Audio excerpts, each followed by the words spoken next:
when your unfulfilled desire feels like it did when you were 2 or 3 or 4, then you have returned to the vibrational stance that you have always intended. You understand, from your broader non-physical perspective, that there is no question about you being able to receive anything that you desire. Because from that vantage point, you understand your deservability, you understand your worthiness, you understand the laws of the universe, you understand that when you ask, it is always given. So from that vantage point, there is no angst in your vibration at all. There is curiosity about what you might be stimulated to. There is enthusiasm about what may unfold. There is anticipation about how it will unfold. There is eagerness about all that will unfold. But from your non-physical stance, before you got here into this body, and even now from that vantage point, there is not a particle of discouragement or worry about things not yet manifested, because it is so clearly understood that all you have to do is focus and relax and allow it to be. In your physical format, you get caught up in all kinds of confusion. A lot of it hinges around a feeling of competition. You worry that someone else might get your prize, when in reality there is prize enough for everyone. You are the creator of your prize, and the universe will deliver it to you. And so it's not possible that you could be deprived of something that you want because someone else achieves it. That could not possibly be. In fact, the universe expands in direct proportion to the desires that you conjure here. Source energy stream exists in its powerful focused force because of your focusing of your desires. So over time, those of you who've been listening to us for a while have heard us expressing that there are 3 steps, simple steps really. Laws are like that, aren't they? Simple in theory and a little trickier in application. But step 1 is ask, and you can't stop doing that. You do it all the time.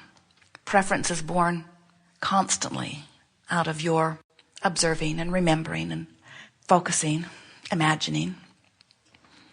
So step 1 is a sort of automatic step that you couldn't stop doing even if you tried. Your asking is the byproduct of your living in this focused environment. Step 2 is not your work. Source answers what you ask for. It answers the cells in your body. It answers spoken requests. Source answers not spoken requests. Source answers your vibrational signal, your preference, your desire. Step 3 is what this gathering is all about, because step 3 is about you bringing yourself into vibrational alignment with your desire. And the reason that often physical friends are not in vibrational alignment with their desire is because they're focused upon something other than their desire. Now think about it. Law of attraction says that which is likened to itself is drawn. So if you want something and you're focused on that something that you want, then you are offering a vibration about that something that you want, and you are fulfilling all 3 steps. You are fulfilling the 2 that are your responsibility, and source is fulfilling the other. So then you say, well, there is something I'm missing, because I believe that there are things that I desire that have not come to me. I've got stuff in my life I don't want, and there's stuff missing that I do want. And I'm pretty sure that I'm thinking about what I want. And we say, not possible. If you were thinking about what you want, in time you would develop such a vibrational habit around that it would have to be yours. In fact, you can be sure that whatever you are getting is what you've been thinking about.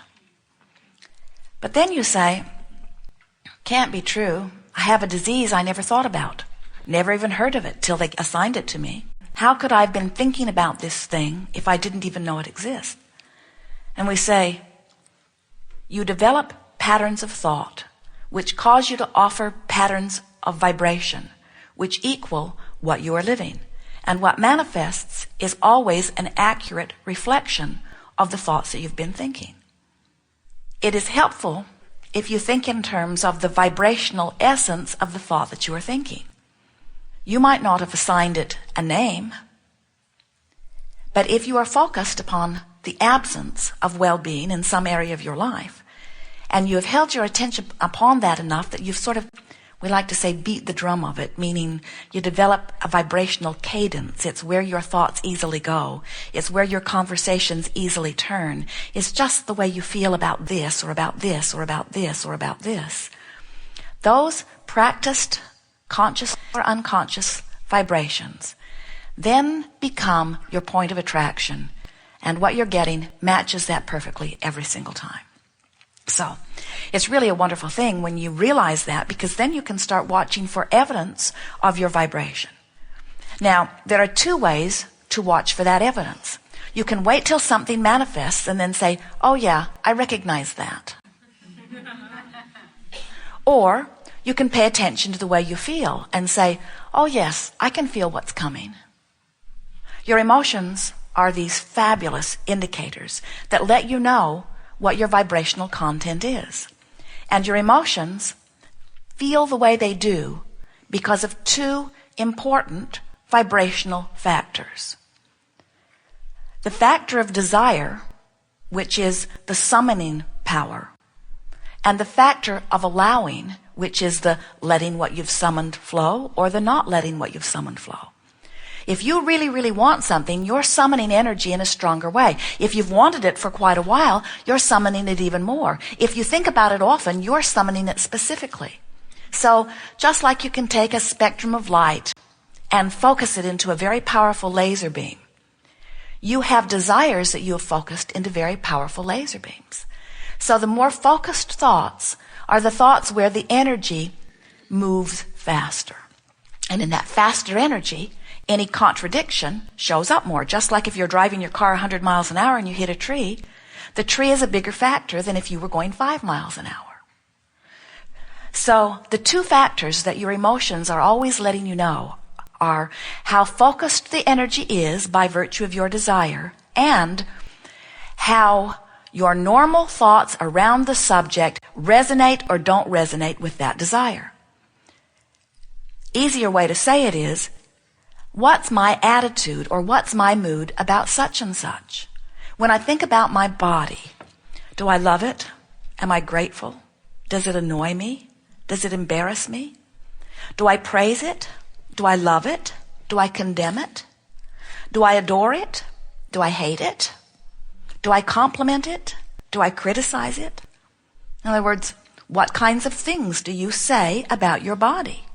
Do you stand before the mirror and love what you see? Or do you stand before the mirror and feel embarrassed or unhappy or even hateful about what you see? When you think about dollars, do you feel joyful when you think about dollars? Does the subject of dollars make you feel free? Do you feel eager and enthusiastic about dollars? Do you feel afraid when you think about dollars? Are you worried about dollars? Are you angry about dollars? Are you embarrassed about dollars? Are you fitful about them, worried about them, eager about them, happy about them? When you think about your money or the greater economy, are you grateful for economy? Do you love it when someone thrives? Are you jealous when someone thrives? Do you feel happy for a friend succeeding? Do you feel unhappy about your not so much success when you see a friend succeeding? Do you blame the government? Do you blame the economy? Do you blame your employer for not paying you more? How do you feel? It turns up in all these different ways. All day, every day, you have opinions and attitudes. Most of them you didn't even figure out on your own. You hung around with somebody else, who hung around with somebody else, who hung around with somebody else, who hung around with somebody else. And often you've developed an attitude about money. You know, there's a pervasive attitude about money that says rich people somehow are inappropriate. They've done something wrong. How dare they succeed and point out to me my lesser success? Or even worse, how dare they succeed and take such a big piece of the pie that the rest of us are left with crumbs, or maybe nothing? If you are not sure what your vibrational essence is, we understand why you might not be sure, because most physical friends have not been noticing the emotional correlation between thoughts that just feel normal. In other words, when you woke up every day and you heard your mother say something, and you trusted your mother, she gave you food, she gave you shelter, she seemed like the vortex through which a large amount of your well-being flowed, and so she seemed like someone to listen to, and she was bigger than you, and she always thought she was right, especially in the beginning. And so you began to pattern your thoughts around the same kinds of thoughts that she was thinking, because things went better for you when you did that. When you disagreed with her, it didn't go as well. Then when you went to school, there were others who wanted your agreement. And as you get out into the world or into your own relationships, there are others who want your agreement. And so you find yourselves, bless your hearts, upside down and all around as you are trying to conform to the primary stream of thought relative to subjects. You want to do what's socially acceptable, for you do not want to be an outcast, and you want to do what's politically correct because you do not want to be an outcast, and you want to do what your family expects of you because you don't want to be disinherited, and you want to do what your religion says because you don't want to be disavowed or to go to hell, which is far worse than any of the other things. And so most of you have been using standards or measurements that are outside of you and that have nothing to do with you in order to try to formulate your thoughts or opinions or attitudes or actions. And in the process, what has happened is you have picked up an incredible hodgepodge of beliefs, some of which serve you, some of which do not. But most of our human friends feel powerless in what comes to them because they've been practicing this vibration and practicing this vibration and practicing this vibration and practicing this vibration and picking up thoughts and beliefs based upon the evidence that the society produces around them. And now you find yourselves often with a whole bag full of beliefs that are not serving you. This is the greatest message. As you hear this, this will free you from vibrational resistance. As you hear it, internalize it, and then practice it. The thing that is most hindering, you look at what people are living, and you gather your evidence or statistics, and then you claim it as true. You say, it must be true. They warned me about that, and sure enough, it happened. And what we are wanting so much for you to hear is that what anyone is living, you included, your culture, your environment, your society, your city, your family, your person, what anybody is living, the truth or the evidence that you are producing is only the truth that manifests in response to the habit of vibration that you offer.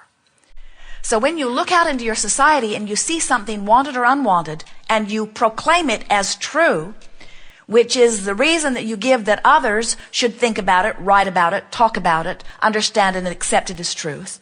Do you feel how screwy that is? That's like saying, there's something out there that I do not want, but because somebody else created it in their experience and it became their truth, now I must beat the drum of it and make it my truth too. And we say, fortunately, there is a variety of truths for you to pick from. Fortunately, you are the creator of your own truth. Fortunately, no one can write a book. No one can start a movement. No one can center a religion. No one can say, these are the things that are important for you to do and these are the things that you must not do, because no one knows the mix of intentions and the mix of beliefs that you hold. You get to choose all of it. So, some worry, I liked it better when I thought there was a religion, or I liked it better when I listened to my mother. I like it better when there's someone that I think is wise that sets the course, and then I just copy them. And we say, that's fine. It's fine to copy someone who is thriving successfully, but when they croak of cancer, you say, maybe I would like a different role model now.